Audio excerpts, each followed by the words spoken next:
Good morning friends, this is PK Sagar and you are watching our YouTube channel RR Academy Firozabad.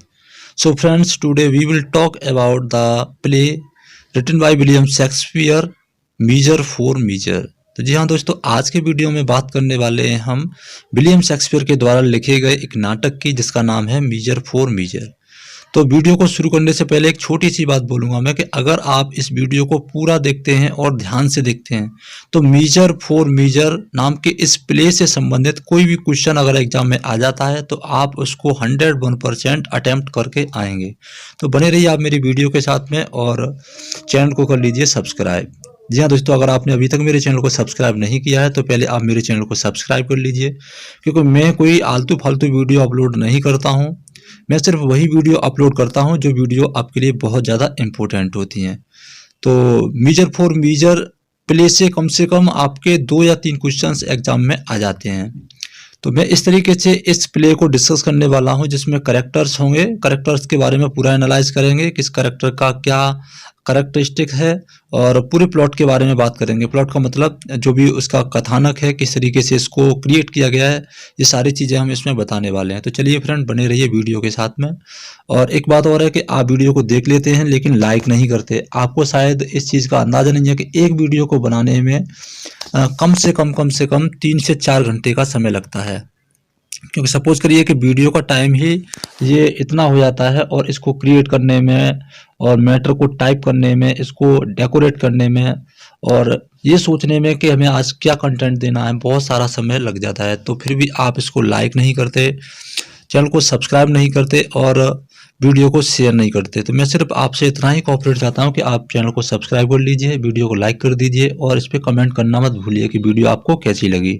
क्योंकि जब तक आप comment नहीं करेंगे तब तक हमें पता नहीं पड़ेगा कि वीडियो में आपको क्या, किस तरीके का मैटर पसंद आया, क्या पसंद नहीं आया। तो चलिए फ्रेंड, शुरू कर लेते हैं। हम बात करते हैं प्ले की मीजर फॉर मीजर। तो measure for measure is a play written by William Shakespeare. Okay, यानी मीजर फॉर मीजर जो प्ले है इसको विलियम शेक्सपियर ने लिखा है और it is believed that it was written during 1603 to 1604। इसको लिखा गया था 1603 और 1604 के बीच में। इसकी कोई एक्यूरेट डेट नहीं है, बट ये 1603 या 1604 में लिखा गया था, इतना कंफर्म है। यही एग्जाम में आपका आता है, या 1603 आएगा या फिर 1604 आएगा। कोई भी ऑप्शन आता है तो आप इसको टिक कर देंगे। तो originally this was published in the first folio of 1623 where it was listed as a comedy. The play's first recorded performance occurred in 1604। तो इसको जो पब्लिश्ड किया गया था वो शेक्सपियर का जो फर्स्ट फोलियो था और जिसको पब्लिश किया था 1623 में। जी हाँ, इसको लिखा गया था 1603 में और इसको पब्लिश किया गया था 1623 में। आप इस चीज़ को याद रखेंगे कि इसको पब्लिश कब किया गया था और इसको लिखा कब गया था। तो लिखने की डेट अलग है और पब्लिश की डेट अलग है। लिखा गया था ये 1603 में और पब्लिश किया गया था फर्स्ट फोलियो में 1623 में इसको पब्लिश किया गया था।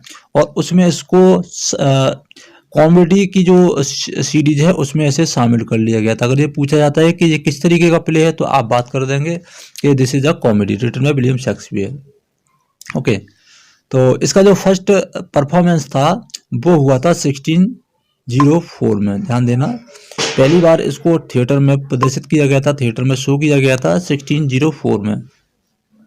The play's main theme included justice, morality, and mercy in Vienna, dichotomy between corruption and purity। कहने का मतलब हमारा ये है कि इस प्ले में जो थीम है वो है जस्टिस यानी कि न्याय, मॉरलिटी, मॉरलिटी नैतिकता, मर्सी दया, जो कि एक शहर है, एक किंगडम है जिसका नाम है वियना। वियना में दिखाया गया है कि जस्टिस, मॉरलिटी, मर्सी किस तरीके के क्रिएशन में आती है, किस तरीके की इसकी भूमिका है, क्या लोग पसंद करते हैं। करप्शन के बारे में भी बात कही गई है, करप्शन और ईमानदारी के बारे में भी बात करी गई है। ओके, तो अब बात कर लेते हैं इसके करैक्टर्स के बारे में कि इसके करैक्टर्स कौन कौन से हैं। तो अब आप यहाँ से इस वीडियो को बड़े ही ध्यानपूर्वक देखेंगे, क्योंकि यहाँ से देखने के बाद में आपको क्वेश्चंस मिलने वाले हैं। ओके फ्रेंड्स, चलिए बात कर लेते हैं हम सबसे पहले और सबसे इम्पोर्टेंट कैरेक्टर के बारे में, जिसका नाम है इसबेला। इसबेला कौन है, इसके बारे में हम बात करते हैं। The main character Isabella is very virtuous and chaste young woman who faces a difficult decision when her brother is sentenced to death for fornication, unlawful sex। कहने का मतलब हमारा ये है कि इसबेला इस कहानी की मुख्य भूमिका में पहली कैरेक्टर है, यानी इसबेला ही इस कहानी की मुख्य कैरेक्टर मानी जा सकती है, जो क्या है, एक जवान और पवित्र लड़की है। जवान और पवित्र लड़की का मतलब है एक अच्छी संस्कारी स्पिरिचुअल आध्यात्मिक लड़की है जिसमें बहुत अच्छे गुण भरे हुए हैं। वो एक ऐसी डिफिकल्टी को फेस करती है और वो डिफिकल्टी उसके यानी जब आती है उसके सामने, जब उसका भाई है, उसका एक भाई है जिसका नाम है क्लेडियो। उसका भाई मौत की सज़ा प्राप्त करता है, उसे मौत की सज़ा दी जाती है। किसके द्वारा दी जाती है? लॉर्ड एंजेलो के द्वारा। मैं आगे सभी कैरेक्टर्स को डिस्कस करने वाला हूँ, बस आप इसे ध्यान से सुनते रहें। तो उसके भाई को जब लॉर्ड एंजेलो के द्वारा मौत की सज़ा सुना दी जाती है, तब उसके सामने एक बहुत ही क्रिटिकल कंडीशन आ जाती है। उसका जो भाई है उसे सज़ा क्या मिली है? उसने एक अनलॉफुल सेक्स किया था। अनलॉफुल सेक्स का मतलब ये है कि कोई भी व्यक्ति शादी से पहले किसी लड़की के साथ सेक्स करता है, that can be said N unlawful sex. तो इसी कंडीशन में उसको एक सज़ा मिली थी, जिस सज़ा में उसको मौत दी गई थी, यानी उसे सेंटेंस टू डेथ किया गया था। इसके बाद में बात कर लेते हैं। Isabella does not approve of her brother's action at all, but she plead for his life out of loyalty and sisterly devotion. Isabella is a spiritual person who start off wanting to become a nun. देखिए, जो इसबेला है वो एक आध्यात्मिक लड़की है और वो किसी भी कंडीशन पे अपने भाई के इस कारनामे को पसंद नहीं करती, लेकिन फिर भी वो जो आपका लॉर्ड ऑफ एंजेलो था, जो ड्यूक था, नया ड्यूक था, सारी चीज़ें अभी क्लियर कर दूंगा, डोंट वरी। तो उसके सामने दया की याचना करती है कि वो उसके भाई को माफ़ कर दे, भले ही उसने इतना बड़ा घिनौना कृत्य किया है। ओके, तो इस तरीके की डिफ़िकल्टी को वो फेस करती है। और Isabella is a spiritual person who start off wanting to become a nun. और वो क्या है? एक आध्यात्मिक व्यक्ति है जो कि अपने सादा जीवन को त्यागने वाली है और एक साध्वी बनने वाली है। साध्वी का मतलब होता है नन, यानी कि संत बनने वाली है। तो इतनी कहानी रही इसमें इसबेला की, जो इस कहानी का मेन कैरेक्टर है। अब बात कर लेते हैं हम ड्यूक के बारे में। ड्यूक का क्या रोल है इस पूरे प्ले में? ड्यूक का मतलब होता है राजा। तो इस कहानी में जो राजा का रोल है वो बहुत ही ज़्यादा इंटरेस्टिंग है। The Duke, the other central figure is the Duke. जो दूसरा सेंट्रल फिगर है वो कौन है? ड्यूक है, यानी कि राजा है।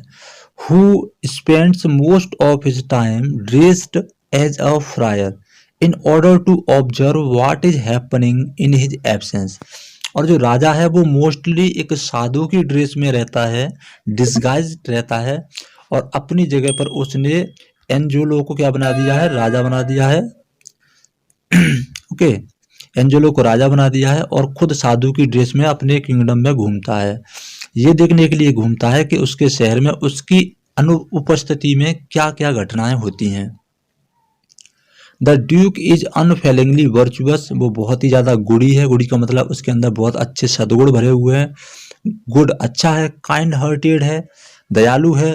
He tend to rule little softly which is why enlist Angelo's help. और वो अपने राज्य को बड़ी ही शालीनता से चलाना चाहता है, बड़ी ही स्विफ्टली चलाना चाहता है। मतलब ज़्यादा क्रूर नहीं होना चाहता, ज़्यादा स्ट्रिक्ट नहीं होना चाहता, बड़े नॉर्मली अपने किंगडम को वो रूल करना चाहता है। इसीलिए उसने अपने किंगडम को छोड़ने का नाटक किया है कि वो अपने किंगडम को छोड़ के चला गया है और एंजेलो को क्या बना गया है? ड्यूक बना गया, इंचार्ज ऑफिसर बना गया ड्यूक की जगह पर। तो इतना रोल है ड्यूक का। आप सारी चीज़ों को क्लियरली समझ जाएंगे जब आप इस वीडियो को पूरा देखेंगे। तो अभी आप वीडियो को लाइक कर दीजिए, चैनल को सब्सक्राइब कर लीजिए, और जिन लोगों ने कल चैनल को सब्सक्राइब किया है या पहले सब्सक्राइब किया है उन लोगों के लिए एक बहुत बड़ा थम्स अप देता हूं। मैं धन्यवाद करता हूं उन सभी को। ऐसे ही आप लोग मुझे सपोर्ट करते रहें तो मुझे बहुत अच्छा लगेगा। तो आगे बात करते हैं नेक्स्ट कैरेक्टर की। नेक्स्ट कैरेक्टर है आपका क्लैडियो, जिसके बारे में मैंने बात की थी अभी। क्लैडियो कौन है? क्लैडियो आपका जो हीरोइन है इस कहानी में, उसका नाम है इस्बेला, और ये क्लैडियो उसी इस्बेला का भाई है जिसको मौत की सजा दी जाती है। तो Isabella's Claudio is a young man sentenced to death for impregnating an unmarried woman. देखिए बहुत अच्छा और इंटरेस्टिंग प्ले है ये, आज के मॉडर्न एज पर इसे हम आधारित मान सकते हैं।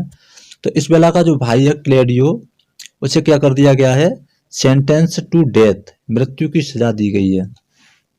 ओके, मृत्यु की सजा दी किस लिए गई है? क्योंकि उसने क्या कर दिया था? इम्प्रेग्नेटिंग एन अनमेरिड वूमेन, उसने एक गैर शादीशुदा यानी कि जिसकी शादी भी नहीं हुई थी ऐसी लड़की को प्रेग्नेंट कर दिया था। ओके, मतलब उसके साथ इलीगल सेक्स किया था और वो प्रेग्नेंट हो गई थी।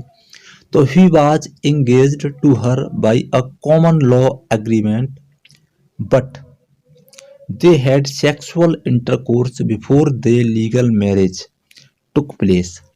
तो यहाँ पे कहने का मतलब ये है कि ऐसा नहीं था कि उनके बीच में कोई रिलेशन नहीं था, they were engaged to by a common law, एक सादा सिंपल लॉ के तरीके से सामाजिक तौर से उनको एंगेज्ड कर दिया जाता है। एंगेजमेंट जानते हैं ना, आजकल भी एंगेजमेंट होती हैं, एंगेजमेंट कर दिया गया था। लेकिन एंगेजमेंट के बाद में उनकी शादी नहीं हो पाई थी, उससे पहले ही उन्होंने क्या किया?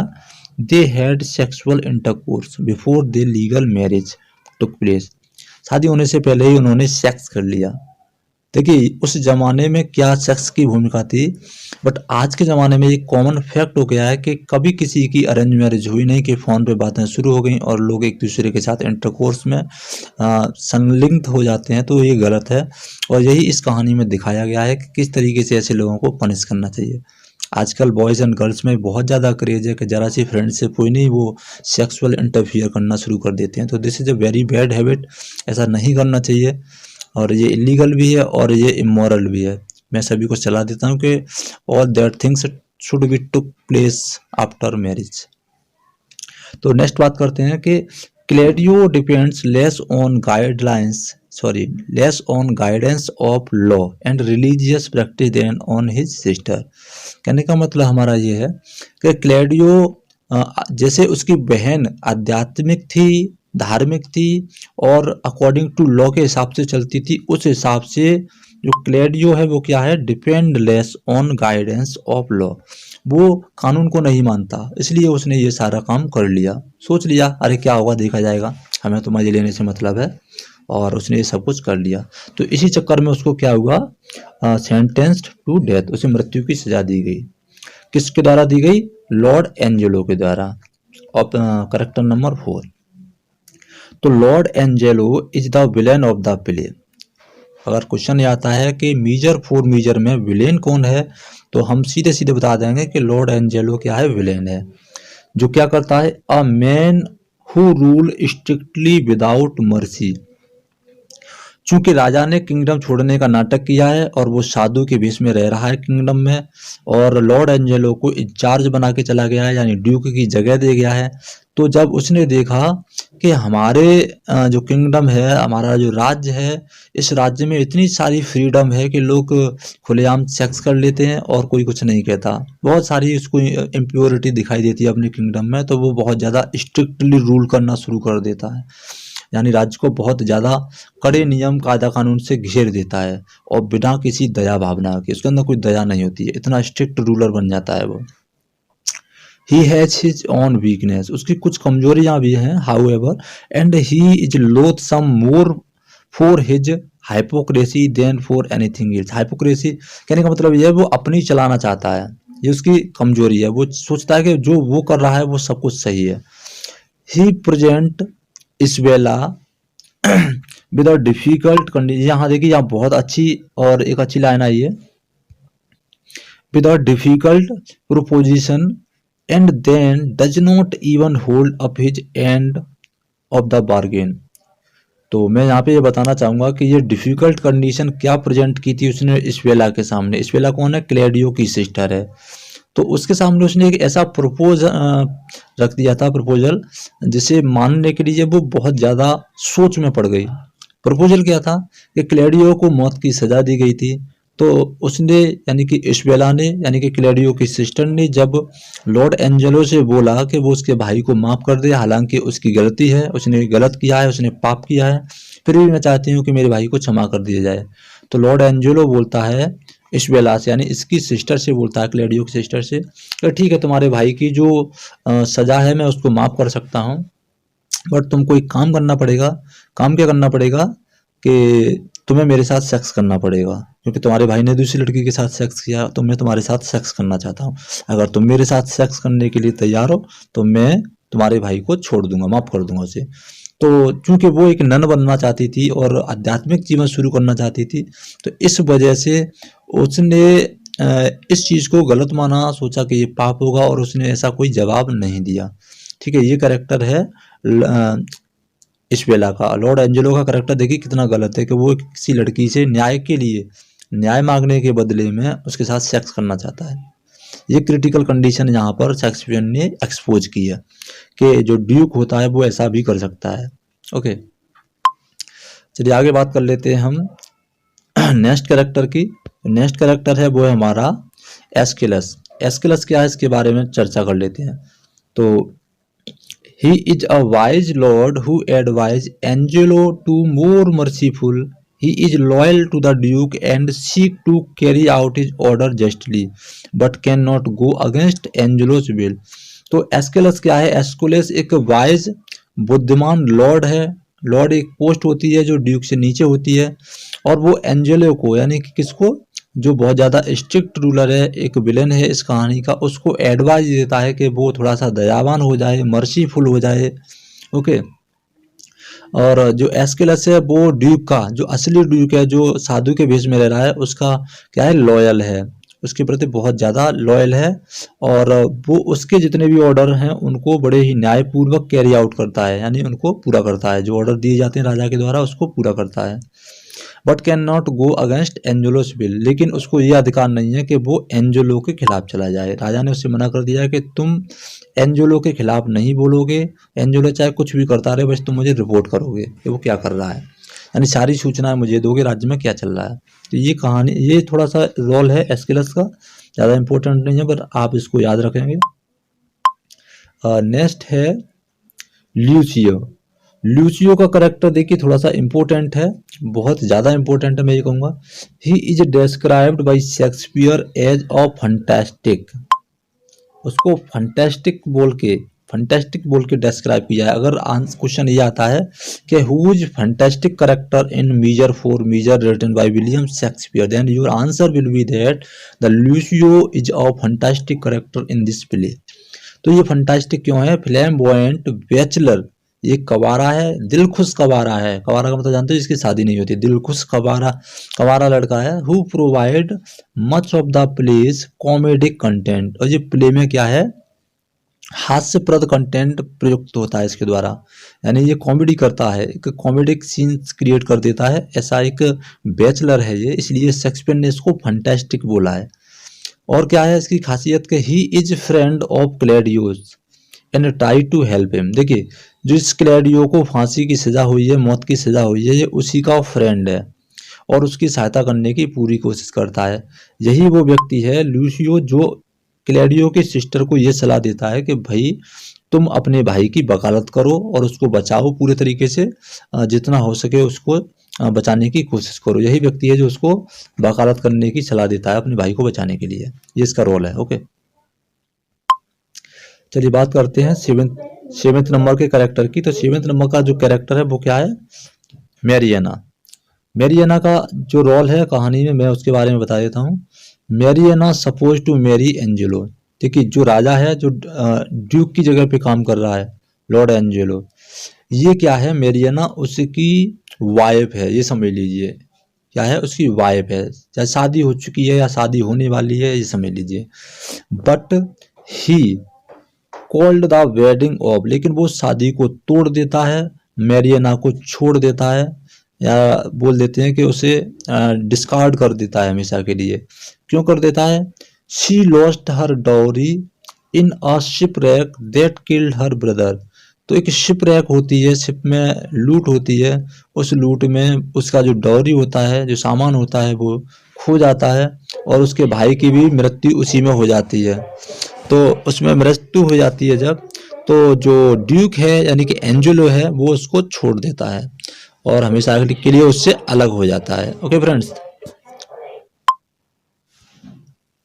तो इसके बाद में बात करते हैं, हम थोड़ा सा बताना चाहूँगा कि हमारे वीडियो पर बहुत सारे lectures UP TET, C TET, K V S, DSSB, UP TET, UP TGT, PGT के भी मिल जाएंगे आपको। अगर आप ये सारी तैयारी करना चाहते हैं तो आप इन वीडियोज़ को देख सकते हैं। और अगर आप ये तैयारी नहीं कर रहे हैं या कोई और व्यक्ति कर रहा है तो आप चैनल को उसे शेयर कर दीजिए, जिससे वो इन वीडियोज़ को देख लीजिए। और अगर आपको वीडियो अच्छी लगती है तो प्लीज़ चैनल को सब्सक्राइब कर दीजिए। नेक्स्ट बात करते हैं हम कि 8th कैरेक्टर जो है वो क्या है, पोम्पे। 8th कैरेक्टर है आपका पोम्पे। पोम्पे कौन है? पोम्पे का एक छोटा सा रोल है। Pompey is a clown who also work for Mistress Overdone. Mistress Overdone कौन है, इसके बारे में भी मैं बात करूंगा। एक महिला है जो क्या करती हैं, एक वेश्यालय चलाती हैं, यानी कि हिंदी में थोड़ा ऑड वर्ड है, मैं वेश्यालय ही बोलूँगा। तो यानी कि कॉल गर्ल का एक सेंटर चलाती हैं और पोम्पे उनका जो बार टेंडर है उन सारी चीज़ों को देखता है, उसकी देखभाल करता है। ये सिर्फ इसका इतना रोल है। ओके, नेक्स्ट है कैरेक्टर नंबर 10, एल्बो। एल्बो कौन है? ही is a dim witted constable. ये एक ऐसा कॉन्स्टेबल है जिसमें कम चतुराई है, थोड़ा चतुर नहीं है, ज़्यादा होशियार नहीं है। Who arrest people for misconduct. ये ऐसे लोगों को अरेस्ट करता है जिनका कंडक्ट सही नहीं होता है, आचार विचार अच्छे नहीं होते हैं, और particularly of the sexual variety. ऐसे केसों को हैंडल करता है, ऐसे केसों के जो मुजरिम होते हैं, जो सेक्सुअल कंडीशन में संलिप्त होते हैं, उन मुजरिमों को ये पकड़ता है। He provide comic relief by his speaking. और ये थोड़े अजीब तरीके से बात करता है, इसलिए इसकी जो स्पीकिंग है वो थोड़ा कॉमिक क्रिएशन कर देती है। ओके, इसके बाद में बात करते हैं हम 11th नंबर के कैरेक्टर के बारे में। तो 11th नंबर का जो कैरेक्टर है, 11th नंबर का कैरेक्टर है बर्नार्डाइन। बर्नार्डाइन क्या है? ये भी एक अच्छा कैरेक्टर है, छोटा सा रोल है इसका। He is a long term prisoner sentenced to execute together with Claudio. जिस क्लैडियो को फांसी की सजा हुई है, उसी क्लैडियो के साथ में इसको सेंटेंस किया गया है, यानी कि सजा सुनाई गई है, और ये हुक्म दिया गया है कि दोनों को साथ साथ ही एक्सिक्यूट किया जाएगा। Okay, the Duke originally consider him hopeless. जो ओरिजिनल राजा है, असली राजा है, वो इसको कंसीडर करता है कि बहुत ज़्यादा होपलेस है और उसे छोड़ने की सोचता है, लेकिन फिर बाद में वो अपना माइंड चेंज कर लेता है और नहीं छोड़ता उसको। नेक्स्ट है 12th नंबर पे बहुत ज़्यादा इंपॉर्टेंट कैरेक्टर है, जूलियट। तो जूलियट कौन है, इसके बारे में मैं बात करता हूँ। जूलियट ही वो लड़की है जिसको क्लैडियो ने प्रेग्नेंट कर दिया है और वो उसके बच्चे की माँ बनने वाली है, वो भी शादी से पहले। इसी के चक्कर में और क्लैडियो को क्या होता है, फांसी की सजा दी जाती है। तो फ्रेंड्स, ये इसके इम्पोर्टेंट कैरेक्टर हैं। अब मैं बहुत ही ब्रीफ में, बहुत ही सूक्ष्म तरीके से इसका जो एक्सप्लेनेशन करने वाला हूँ, इसका सारांश, पूरी समरी सुनाने वाला हूँ। 2 मिनट में सुना दूंगा और आपको सारी चीज़ें क्लियर हो जाएंगी। वैसे तो टोटल आपको समझ में आ ही गया होगा कि क्या कंडीशन रही है, लेकिन अब मैं आपको समरी तरीके से सुनाने वाला हूँ, तो बने रहिए आप वीडियो के साथ में। तो देखिए, इसमें जो मुख्य कैरेक्टर हैं उनके बारे में मैंने बात कर दी है आपके सामने। अब जो असली चीज़ है वो यहाँ पे आती है। तो कहानी शुरू होती है कहाँ से? लॉर्ड एंजेलो से। लॉर्ड एंजेलो वियना का क्या बन गया है? लॉर्ड बन गया है, ड्यूक बन गया है, क्योंकि ड्यूक वेंसेंसो जो है वो राज्य को छोड़कर चले जाने का ड्रामा कर चुका है और उसने अपनी जगह पर ड्यूक को पोस्ट कर दिया है कि अब आज से तुम ड्यूक हो। ओके, ये फकीर की ड्रेस में रहने लगा, ये ऑब्जर्व करने के लिए कि देश में क्या चल रहा है मेरी एब्सेंस में। इसके बाद में बात कर लेते हैं, फिर कहानी आती है क्लैडियो की। क्लैडियो जूलियट से प्यार करता है, या ये कहें कि जूलियट से इसकी शादी होने वाली है, लेकिन शादी से पहले ही ये क्या कर लेते हैं, सेक्स कर लेते हैं, और ये जूलियट इसके बच्चे की माँ बनने वाली होती है। क्योंकि लॉर्ड एंजेलो को ऐसा लगता है कि देश में बहुत ज़्यादा फ्रीडम हो गई है, तो वो फ्रीडम को थोड़ा सा कंट्रोल करना चाहता है और नए कायदा कानून जो पहले पुराने कायदा कानून जो पहले से चल रहे थे उन्हीं कायदा कानूनों को थोड़ा और सख्त करके पेश करता है। तो उसी कायदा कानून के अंतर्गत क्लैडियो का जो कृत्य है, उसकी जो घटना है, जूलियट के साथ सेक्स करना, ये एक सजा के तौर पे आ जाता है और वो क्लैडियो को मौत की सजा दे देता है। ठीक है, जूलियट को प्रेग्नेंट करने के अपराध में। इसके बाद में लूसियो क्या है? लूसियो एक कैरेक्टर है जो क्लैडियो का फ्रेंड है। क्या है? क्लैडियो का फ्रेंड है। वो इसबेला को सलाह देता है कि तुम अपने भाई की वकालत करो और उसको बचाओ। तो इसबेला क्या करती है? लॉर्ड एंजेलो को पास जाती है। इसबेला लॉर्ड एंजेलो को पास जाती है और उससे कहती है कि मेरे भाई को छोड़ दीजिए, भले ही मेरे भाई ने क्या है पाप किया है, लेकिन मैं चाहती हूँ कि वो मेरा भाई है और आप उसे माफ़ कर दें। इसबेला का कैरेक्टर क्या है ये मैं बता चुका हूँ। इसबेला एक नन बनना चाहती है, साध्वी बनना चाहती है, आध्यात्मिक जीवन में जाना चाहती है। ये इसकी कहानी है। तो लॉर्ड एंजेलो इसको रिप्लाई करता है कि ठीक है, मैं तुम्हारे भाई को माफ़ कर दूंगा, लेकिन तुम्हारे भाई ने जो गुनाह किया है उसके बदले में मैं उसे माफ़ नहीं कर सकता, लेकिन एक छूट दी जा सकती है कि तुम मेरे साथ में सेक्स कर लो, जैसा तुम्हारे भाई ने दूसरी लड़की के साथ किया है, और मैं तुमको प्रेग्नेंट करना चाहता हूँ। ऐसा करने के बाद में मैं तुम्हारे भाई को रिलीव कर दूंगा, छोड़ दूंगा, उसकी सज़ा माफ़ कर दूंगा। तो इस वेला सोच में पड़ जाती है और वो वहाँ से कहती है मुझे थोड़ा सोचने का टाइम दो, मैं आपको बाद में बताऊंगी, क्योंकि मेरा जीवन आध्यात्मिक की तरफ मुड़ा हुआ और मैं इन सारी चीज़ों को करना पाप मानती हूँ। तो वो रास्ते में जा रही होती है, तभी उसको ड्यूक मिल जाता है। कौन मिल जाता है? ड्यूक मिल जाता है। रास्ते में ड्यूक मिल जाता है। तो वो ड्यूक को तो सारी घटना पता चल जाती है कि राज्य में क्या चल रहा है। तो ड्यूक उससे पूछता है कि भाई क्या हो गया बेटी? तो वो उसको बताती है कि ऐसे ऐसे बात है। तो ड्यूक उससे एक सीक्रेट बात बताता है कि जो एंजेलो है, लॉर्ड एंजेलो है, यानी ड्यूक बताता है इस वेला को कि जो लॉर्ड एंजेलो है उसकी एक गर्लफ्रेंड थी जिसका नाम था मैरियाना। क्या नाम था? मैरियाना। तो मैरियाना से इसकी शादी होने वाली थी, लेकिन शादी हो भी गई थी, या ये समझ लीजिए नहीं भी हो गई थी। तो उसने डॉरी के चक्कर में, डॉरी जो समुद्र में उसकी डूब गई थी शिपरेक में, और जिसमें उसका भाई मारा गया था, तो इसके चक्कर में इसने मैरियाना को ड्रॉप आउट कर दिया था, छोड़ दिया था। ओके। तो अकॉर्डिंग टू लॉ ये भी एक गुनाह है किसी लड़की को शादी के बाद में या शादी करने का झांसा देकर छोड़ देना। तो अगर तुम चाहो तो लॉर्ड एंजेलो को इस तरीके से एक प्लान बना के हम फंसा सकते हैं। ड्यूक समझा रहा है इसको, इस वेला को समझा रहा है कि हम लॉर्ड एंजेलो को प्लान बना के फंसा सकते हैं। तुम उसको सेक्स करने के लिए हाँ कर दो, बोल दो कि मैं तुम्हारे साथ सेक्स करने के लिए तैयार हूँ, लेकिन तुम्हारी जगह पे सीक्रेटली हम किसको भेज देंगे? हम तुम्हारी जगह पे सीक्रेटली भेज देंगे मैरियाना को, क्योंकि मैरियाना तो ऑलरेडी उसकी वाइफ है या उसकी वाइफ होने वाली है, तो कोई प्रॉब्लम नहीं होगी मैरियाना को ऐसा करने में। और वो अगले दिन तुम्हारे भाई को क्या कर देगा? रिलीव कर देगा। तो सब कुछ प्लान के अकॉर्डिंग होता है। मैरियाना जाती है, मैरियाना के साथ लॉर्ड एंजेलो सेक्स करता है, लेकिन जो चीज़ सोचता है वो नहीं होता है, यानी जो ड्यूक और इसबेला ने प्लान बनाया था वो कम्प्लीटली पूरा नहीं होता।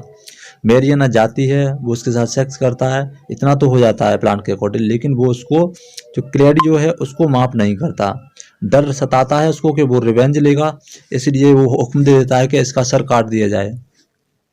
इतना हुक्म दे दिया जाता है। उसके बाद में क्या होता है, एक कैरेक्टर है प्रोवोस्ट, जो कारागार की हिफाजत करता है, बंदियों की देखरेख करता है। प्रोवोस्ट और ड्यूक यानी जो असली राजा था वे क्या करते हैं, एक पायरेट है, यानी पायरेट का मतलब होता है एक हत्यारा, या बोल सकते हैं एक डाकू। उस डाकू का कटा हुआ सर वो लॉर्ड एंजेलो के पास में पेश कर देते हैं और बोलते हैं कि ये किसका सिर है? ये क्लैडियो का सिर है, इसका हमने इसको मार दिया है। और ये लोग इस वेला को बिना बताए हुए ही प्लान बना लेते हैं और इस वेला से बोल देते हैं कि तुम्हारे भाई की मृत्यु हो गई है और तुम चाहो तो लॉर्ड एंजेलो के खिलाफ कंप्लेंट कर सकती हो, क्योंकि ड्यूक आने वाला है। देखिए, इस वेला को पता नहीं है कि जो फकीर उससे बात कर रहा है, जो साधु उससे बात कर रहा है, वो ड्यूक ही है। तो ये सारी बातें ड्यूक फकीर के रूप में इसको समझा रहा है कि तुम चाहो तो लॉर्ड एंजेलो पे केस कर सकती हो कि उसने तुम्हारे भाई की हत्या कर दी है, क्योंकि राजा आज आने वाले हैं। ठीक है। उसके बाद में क्या होता है, राजा आ जाते हैं, यानी ड्यूक आ जाता है अपनी असली फॉर्म में, और वो कहता है कि आज मैं जितने भी केस हैं, हमारे देश में जितने भी केस हुए हैं उनकी सुनवाई करना चाहता हूँ। और इस्बेला भी वहाँ पर प्रेजेंट होती है। तो इस्बेला क्या होती है, इस्बेला इसको कहानी सुनाती है, ड्यूक को पूरी कहानी सुनाती है। तो ड्यूक प्रिटेंड करता है कि वो इस्बेला की बात पे भरोसा नहीं करता, इस्बेला की बात पे भरोसा नहीं करता, और अचानक वो अपने डुप्लीकेट रूप में आ जाता है, यानी साधु वाले रूप में आ जाता है। तो जो ड्यूक है, जो ये लॉर्ड एंजेलो है, ये समझ जाता है कि राजा को सब कुछ पता है। तो लॉर्ड एंजेलो अपनी जो बात है, अपना जो गुनाह है उसको कबूल करता है। इस तरीके से कहानी हैप्पी एंडिंग में ख़त्म होती है। क्लेडियो को माफ़ कर दिया जाता है। ओके, क्लेडियो को माफ़ कर दिया जाता है। लॉर्ड एंजेलो को समझाया जाता है कि भाई तुमने गलत किया है, तुम्हारी ये गलती है। इसके बाद में क्या होता है कि जो ड्यूक वेंसेंसियो है, ये इस्बेला से कहता है कि अब तुम हमारे साथ शादी कर लो। क्या कहता है, ये प्रपोजल करता है कि तुम हमारे साथ शादी कर लो। तो शेक्सपियर ने यहाँ पे एक बहुत अच्छी टेक्निक का इस्तेमाल किया है।